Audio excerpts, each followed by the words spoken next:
तो दोस्तों, फिल्म की शुरुआत होती है जेनिफर नाम की एक लड़की से, जो एक पेशे से वकील थी और अपने काम को बड़े अच्छे से कर रही थी। वो एक केस के बारे में बात कर रही है। केस में बात कर लेने के बाद वो सब वहां से निकल जाते हैं। तभी जेनिफर वहां रुक कर कैमरे की तरफ देखकर लोगों को बताती है कि मैं शी हल्क हूँ। और वो शी हल्क कैसे बनी, ये कहानी लोगों को सुनाने के लिए वह लोगों को पास्ट में ले जाती है, जहाँ वो अपने कज़न ब्रूस हल्क के साथ कार में कहीं जा रही थी। जहाँ ब्रूस उसे बताता है कि जंग में मेरा जो हाथ जख्मी हुआ था वो अब ठीक हो रहा है, और साथ में ही मैंने अपनी लैब में एक मशीन बनाई है जो मुझे इंसानी रूप में रखने में मदद करती है और मुझे हल्क बनने नहीं देती। दोनों बड़े आराम से बात करते जा ही रहे थे, तभी एक स्पेसशिप उनकी कार के सामने आ जाती है, जिसे देखकर जेनिफर डर जाती है और उसका कार पर से कंट्रोल खो जाता है और उनका बहुत ही भयानक एक्सीडेंट हो जाता है। ब्रूस का काफ़ी खून निकलता है। खून को देखकर जेनिफर घबरा जाती है। ब्रूस के मना करने पर भी जेनिफर उसको हाथ लगा देती है, जिससे कि हल्क का खून जेनिफर पर गिर जाता है और वो बन जाती है शी हल्क। शी हल्क बन जाने पर वह गुस्से में जंगल की तरफ भागने लगती है और अचानक से बेहोश होकर गिर जाती है। और जब उसे होश आता है तो वो वापस से जेनिफर बन जाती है। वह जंगल से निकलकर वापस होटल पहुंचती है और कुछ लड़कियों की मदद से कपड़े लेकर पहनती है और अच्छे से तैयार हो जाती है। वो वहां से निकल ही रही होती है जब भी वहां कुछ लड़के आ जाते हैं और उसे परेशान करने लगते हैं। जेनिफर को उन लड़कों की वजह से बहुत गुस्सा आ जाता है और फिर से वह शी हल्क बन जाती है। पर इससे पहले कि वो उन लड़कों की पिटाई करती, ब्रूस वहां पहुंच जाता है और उसे अपने साथ ले जाता है। जब वो उठती है तो अपने आप को जेनिफर बना हुआ पाती है। तब वह अपने कपड़े बदलकर ब्रूस की लैब में जाती है, जहां इस वक्त ब्रूस हल्क के रूप में होता है। वह जेनिफर को बताता है, इस आइलैंड पर जिस पर हम अभी हैं और यह लैब मुझे आयरन मैन ने गिफ्ट की थी। इतने साल मैंने लोगों से छुपकर अपने हल्क बने रूप पर काबू करना सीखा है, पर अभी मेरा सारा ध्यान तुम्हारी ट्रेनिंग पर है और तुम्हें सिखाने पर है। पर जेनिफर हर कीमत पर अपने आप को पहले जैसा बनाना चाहती थी, पर इस मामले में ब्रूस कुछ भी नहीं कर सकता था, क्योंकि वो खुद इतनी सदियों से हल्क के रूप को झेल रहा था। अब हल्क ने जेनिफर को सिखाना शुरू किया कि हल्क के रूप को कैसे कंट्रोल कर सकती है। वह उसे बताता है कि इसके लिए तुम्हें अपने गुस्से को काबू करना पड़ेगा, जो जेनिफर पेशे से वकील होने के कारण पहले से ही बड़े अच्छे से कर रही थी। वह ब्रूस को बताती है कि जिस चीज को काबू करने में उसे 25 साल लग गए, वह उसे हल्क बनकर बड़ी आसानी से कर सकती है।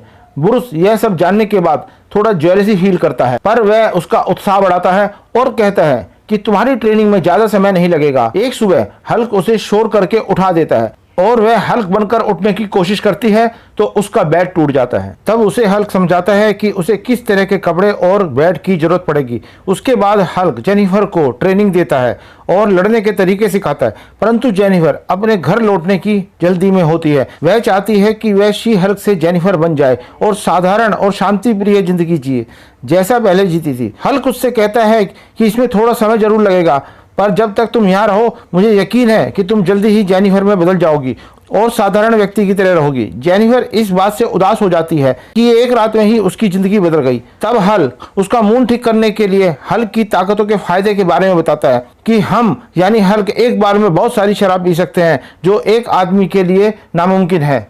उसके बाद वो बहुत सारी शराब पीते हैं। अगले दिन जेनिफर अपनी ट्रेनिंग में सब कुछ बड़े अच्छे से और आसानी से कर लेती है। जब वह चाहती है जेनिफर बन जाती है और जब चाहती है हल्क के रूप में आ जाती है, परंतु हल्क को ऐसा करने में सालों लगे कि हल्क की ट्रेनिंग का जेनिफर को बहुत फायदा हुआ, वरना अगर हल्क ना होता तो जेनिफर को बहुत मेहनत करनी पड़ती।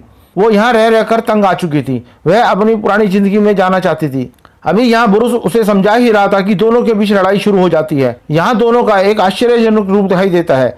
दोनों आपस में एक दूसरे को बराबर की टक्कर देते हैं।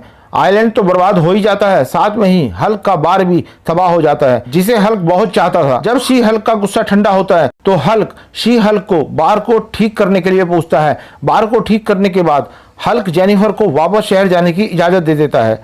उसका दुख उसके चेहरे पर साफ झलक रहा था, क्योंकि अब वह फिर से अकेला होने वाला था। अगले सीन में हम जेनिफर को दोबारा देखते हैं, जो आज प्रेजेंट में अपने केस को लड़ने के लिए कोर्ट जा रही है अपनी कहानी बताने के बाद। लेकिन तभी यहाँ पर एक दैत्य लड़की आ जाती है जिसके पास सुपर पावर है और वो यहाँ तबाही मचाना शुरू कर देती है। अब जेनिफर के पास कोई रास्ता नहीं होता, इसलिए वो शी हल्क बन जाती है और वो हर इंसान को बचाना शुरू कर देती है। उस विलियन लड़की से लड़ते हुए सबकी जान बचाती है। तभी सबको उसके हल्क वाले रूप का पता चल जाता है और इस वजह से वह थोड़ी ही देर में काफ़ी मशहूर हो जाती है। यहाँ तक कि खबरों में भी उसके बारे में बताया जा रहा था कि किस तरह से उसने शी हल्क बनकर लोगों की जान बचाई है।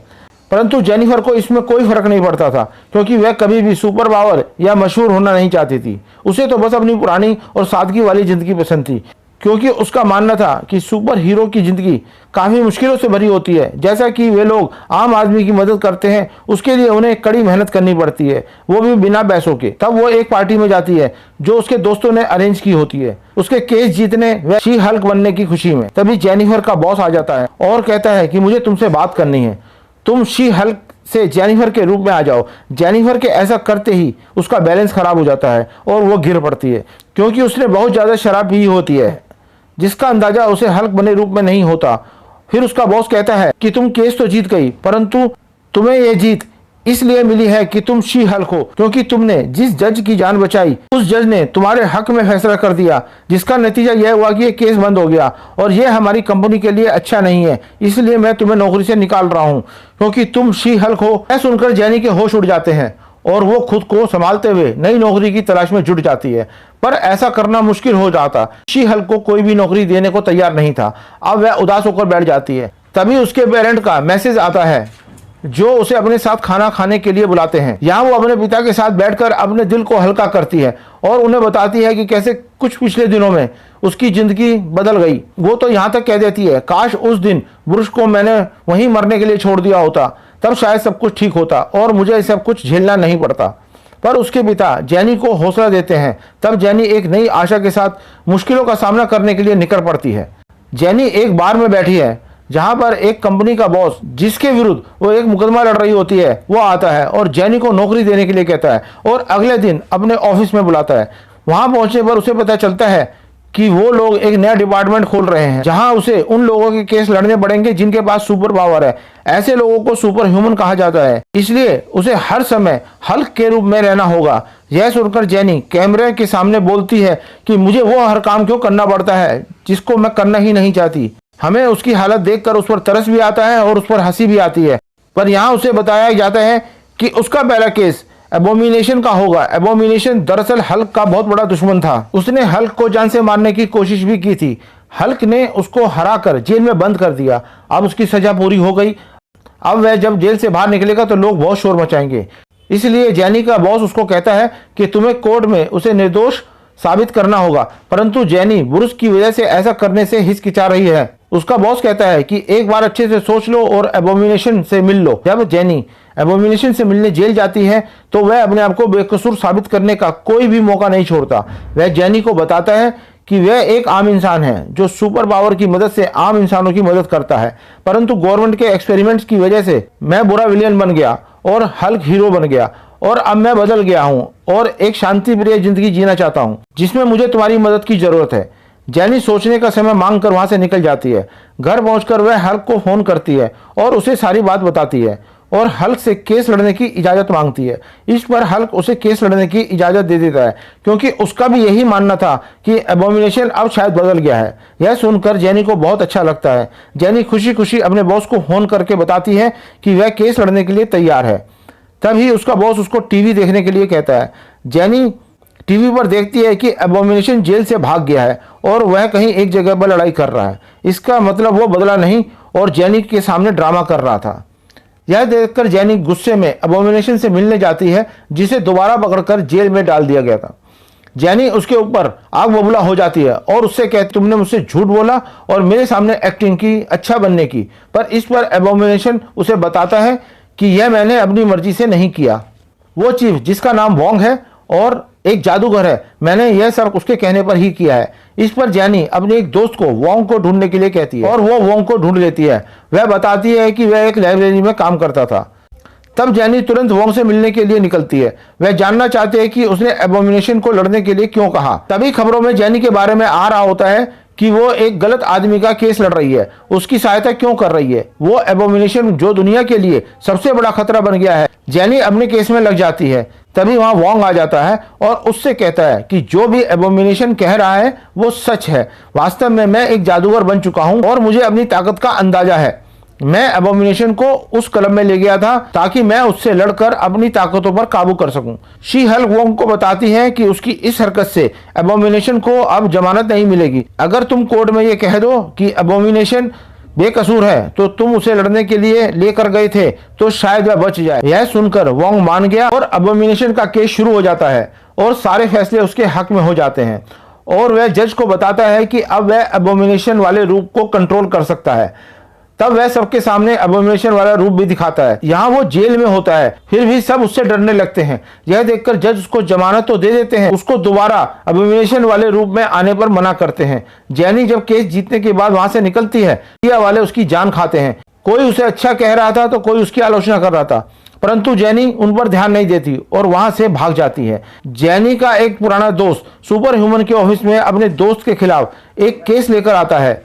उसका कहना है कि उसका दोस्त एक एल्फ है, यानी वो इंसान नहीं बल्कि एक क्रिएचर है। उसने मेरे साथ धोखा किया, इसलिए मैं उसके खिलाफ केस करना चाहता हूँ। अगले दिन जेनिफर अपने दोस्त की एल्फ वाले केस को जीतने में मदद करती है और थोड़ा उत्साह आने के बाद आखिर जेनी टीवी पर आ ही जाती है और वो टीवी पर लोगों को अपना शी हल्क वाला रूप दिखा देती है।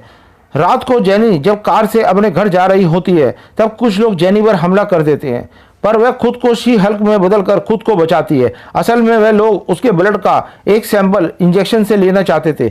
इंजेक्शन उसके शरीर में घुसकर टूट जाता है। इसके बाद हम जेनी और उसकी दोस्त को देखते हैं जो बहुत खुश होकर डांस कर रही है और वह अपनी जीत को काफी मजा ले रही है और इंजॉय कर रही है। इस सीन में एक जादूगर दिखाई देता है जो स्टेज पर शो चला रहा था और छोटे छोटे जादू दिखा रहा था। हर व्यक्ति उसके बेकार के जादू से बोर हो रहा था। तभी वह लोगों को अपने जादू का सबसे बड़ा शो दिखाने वाला होता है और इसलिए वह ऑडियंस में से एक लड़की को स्टेज पर बुलाता है जिसका नाम मेडिसिन होता है। लड़की ने बहुत ही शराब पी रखी थी जिसकी वजह से वह अपने होश में नहीं थी। तभी जादूगर एक अजीब सी अंगूठी पहनकर एक दूसरा रास्ता खोल देता है। वह लड़की मेडिसिन गलती से उस रास्ते में चली जाती है। तब एक दूसरे सीन दिखाई देता है जहां वोंग बैठा हुआ है तथा अपना पसंदीदा शो देख रहा है और उसके मजे ले रहा होता है। जब भी वह लड़की मेडिसिन उस रास्ते से वहां पहुंच जाती है तब वोंग उस लड़की से पूछता है कि किसी जादूगर ने तुम्हें किसी पोर्टल के जरिए यहाँ भेजा है। तो इस पर लड़की कहती है हाँ, उसने मुझे इस रास्ते से भेजा है, पर मैं वहां से अपनी जान बचाकर आई हूँ। तब वोंग पूछता है कि आखिर वहां हुआ क्या था। तब वह बताती है कि मैंने किसी को अपने खून के 6 कतरे दिए थे, बदले में उसने मुझे जलते हुए लावा के कुएं से बचाया है। यह सुनकर वोंग बहुत गुस्सा हो जाता है और उस जादूगर के बारे में छानबीन करने का फैसला लेता है। अगले सीन में जेनी और उसके पापा दिखाई देते हैं। उसके पापा अपनी बेटी की सुरक्षा के लिए कुछ कैमराज, कुछ हथियार और बेलचा लेके आए होते हैं। वह कहते हैं कि कल रात 4 गुंडों ने तुम पर हमला कर दिया जिससे मुझे बहुत चिंता हो रही है, इसके लिए मुझे कुछ ना कुछ तो करना ही था। जेनी कहते कि पापा आप जानते हैं कि मैं शी हल्क हूँ, दूसरे लोगों की तरह आप भी मेरी ताकत के बारे में नहीं जानते। आप बिल्कुल भी चिंता मत करिए, मैं अपनी हिफाजत कर सकती हूँ और सब कुछ पहले जैसा नॉर्मल भी कर दूंगी। ऑफिस पहुंचकर जेनी अपने दोस्त से बातें कर रही होती है। वह पूछती है जेनी तुम्हारी जिंदगी में क्या चल रहा है, क्या तुम इस बोरियत भरी जिंदगी से परेशान नहीं हो रही? चलो मैं तुम्हारी बोरियत दूर करने के लिए इंटरनेट की एक वेबसाइट पर तुम्हारा प्रोफाइल बना देती हूँ और यह रहा तुम्हारा अकाउंट। यह साइट ऐसी है जिसके जरिए लोग एक दूसरे से मिलते हैं और अपनी शादी के लिए लड़का या लड़की ढूंढते हैं। तभी वहां पर वोंग आ जाता है और वह बताता है कि एक सिरफिरे जादू ने बगैर किसी की इजाजत के, बगैर किसी लाइसेंस के पोर्टल का इस्तेमाल कर रहा है जो कि गैर कानूनी है। मैं चाहता हूं कि इस तरह लोगों की रिपोर्ट होनी चाहिए और इस तरह की गलत चीजों को रोका जाए, क्योंकि यदि इस तरह की गलत चीजों को रोका नहीं गया तो हमारी दुनिया में खतरनाक जानवर और क्रिएचर दूसरी दुनिया से आ जाएंगे और इससे मानवता और धरती को खतरा है। यह सुनकर जेनी उससे पूछती है कि क्या तुम्हारे पास कोई एग्रीमेंट या किसी तरह का पेपर और सरकार की तरफ से कोई नोटिस जिस पर मैं कार्रवाई कर सकूं। अगर यदि हम जज के सामने बिना किसी पेपर या सबूत के गए तो वो हमें कोर्ट में खड़ा भी नहीं होने देगा। वो कहता है ऐसा कुछ नहीं है, मेरे पास गवाह है जो यह बता सकता है कि जादूगर ने ही सब कुछ किया है। परंतु जेनी उससे कहती है मुझे अपना नाम, पता, नंबर आदि कुछ तो इस समय दो। इस पर वोंग जादू से एक कार्ड देता है और कहता है कि मुझे इस नंबर पर कॉल करना। शाम को जेनी और उसकी दोस्त एक बार में बैठे थे तो उसकी दोस्त जेनिफर का मोबाइल लेकर बहुत सारे लोगों को मैसेज कर देती है कि मुझसे मिलो, पर कोई भी उससे मिलना नहीं चाहता। उसकी दोस्त उससे कहती है कि अब तुम अपना प्रोफाइल शी हल्क के नाम से बना लो, तब देखना कि लोग तुमसे कैसे मिलने आएंगे। इस पर वह ना कुछ कहती है और ना ही कुछ सुनती है। और तब वह जादूगर उसके ऑफिस में दिखाई देता है। वोंग और जेनी भी वहां पर मौजूद थे। वे उसे एक नोटिस देते हैं और कहते हैं कि तुम इस तरह का कोई भी जादू नहीं करोगे, इससे इस दुनिया पर बहुत बड़ा खतरा आ सकता है जिसका तो अंदाजा भी नहीं है। वो जादूगर उनकी कोई भी बात नहीं सुनता और कहता है कि मैं तुम्हें इसके लिए कोर्ट में घसीटूंगा। पर इस पर जेनी कहती है कि ठीक है, अब हम कोर्ट में ही मिलेंगे। यहाँ वोंग और जादूगर एक दूसरे के साथ हंसाने वाले जादू की ट्रिक कर रहे होते हैं। जेनी एक लड़के से मिलने जाती है, परंतु बहुत सारे लड़कों से मिलने के बाद भी उसे कोई लड़का उसके जैसा नहीं मिलता। अगले दिन कोर्ट में गवाहों को बुलाया जाता है, जहां जज कहती है कि यदि आपके पास कोई सबूत या गवाह नहीं है तो हम इस केस को यहीं खत्म कर देंगे। तब वोंग जादू करके मेडिसिन को बुला लेता है। तब मेडिसिन कहती है कि हाँ, जादूगर ने ही मुझे गायब कर दिया था, पर जिस जगह मैं पहुंची थी वह मैं बता नहीं सकती, क्योंकि मैंने वादा किया था कि मैं इसे राज रखूंगी और किसी को भी नहीं बताऊंगी। इसलिए मैं इस राज को खुफिया ही रहने दे, मैं नहीं बता सकती। क्योंकि यहाँ जज को कुछ भी समझ में नहीं आ रहा था, इसलिए उन्होंने कोर्ट को अगले हफ्ते तक स्थगित कर दिया। जेनी घर पर थी और काफी बोर हो रही थी। वह अपने प्रोफाइल को जेनिफर से शी हल्क में बदल रही थी और बस फिर वही होता है जैसा कि उसकी दोस्त ने कहा था। लड़कों ने काफी मैसेज करना शुरू कर दिया।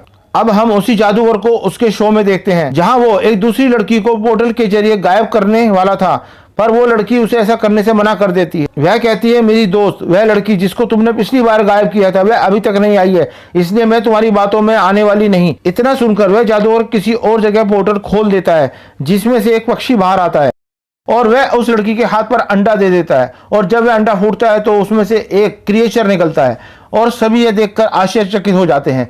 तब वह जादूगर एक दूसरा सा बड़ा सा पोर्टल खोलता है और उस क्रिएचर को उसके अंदर डालने की कोशिश करता है, क्योंकि वह छोटा सा क्रिएचर देखते ही देखते बड़ा हो जाता है। यहाँ तक जादूगर के हिसाब से सब कुछ ठीक होना चाहिए था, परंतु यह उसकी सबसे बड़ी भूल थी, क्योंकि उस पोर्टल से उसी तरह के बहुत सारे क्रिएचर बाहर आ रहे थे। हमारी दुनिया और चारों तरफ तबाही मचाने लगते हैं। वोंग भी एक जादूगर था, इसलिए इस जादूगर के पास वोंग से मदद लेने के अलावा कोई चारा नहीं था। इसलिए वह वोंग को बुला लेता है और ना चाहते हुए भी वोंग को उस लड़ाई में उतरना पड़ता है। दूसरी तरफ शी हल्क एक लड़के से मिलने पहुंचती है। अभी तक तो बहुत सारे लड़कों से मिल चुकी थी। उनमें से कुछ दावा कर रहे थे कि हम बहुत सारा वजन एक बार में उठा सकते हैं, तुम कितना उठा सकती हो? वह कहती है, बड़े आराम से 1 या 2 टन वजन उठा लेती हो। और तब ही आखिरकार उसे एक लड़का पसंद आ ही जाता है जो पेशे से डॉक्टर था। शी हल्क उसे अपने घर ले जाती है, पर उससे किसी भी तरह की बात करने से पहले ही वोंग वहां पहुंच जाता है और कहता है, जेनी, मुझे तुम्हारी मदद चाहिए, इसलिए जल्दी करो, मेरे साथ चलो। वोंग शी हल्क को उस जगह ले जाता है जहां क्रिएचर तबाही मचा रहे होते हैं और उस पोर्टल से एक के बाद एक क्रिएचर बाहर आ रहे थे। इस पर जेनिफर वोंग से पूछती है कि आखिर मुझे करना क्या है। इस पर वोंग कहता है कि मैं एक दूसरा पोर्टल खोल रहा हूं, बस तुम एक एक करके इन्हें दूसरी दुनिया में फेंकती जाओ। खास बात यह थी कि इन क्रिएचर को मारने से इनका साइज और भी बड़ा होता जा रहा था। तभी वोंग ने एक मैजिकल रस्सी बनाई और उस रस्सी से क्रिएचर को लपेट लपेट कर दूसरी दुनिया में फेंक दिया। उसके बाद जेनी वापस अपने घर आती है, जहां वह लड़का उसका इंतजार कर रहा होता है। जैसे ही रात बीत जाती है, अगली सुबह लड़का जेनिफर को उसके असली रूप में देखता है तो सोचता है, ओह, ये कौन है? तब वह वहां से जाने का सोचता है। तभी एक आदमी नोटिस लेकर दरवाजे पर आता है। जब वह उस नोटिस को खोलती है तो देखते हैं कि नोटिस एक लड़की ने भेजा है और उसका कहना है कि शी हल्क का प्रोफाइल नाम उसने पहले से ही चुन रखा है और तुमने मेरे इस नाम को चुराया है, मैं तुम्हारे खिलाफ कोर्ट में केस करूंगी। इसके बाद देखते हैं कि मेडिसिन वोंग के साथ बैठी हुई है और वोंग के नाम को अलग अलग तरीके से ले रही है। वे दोनों अलग अलग शराब की बातें कर रहे थे।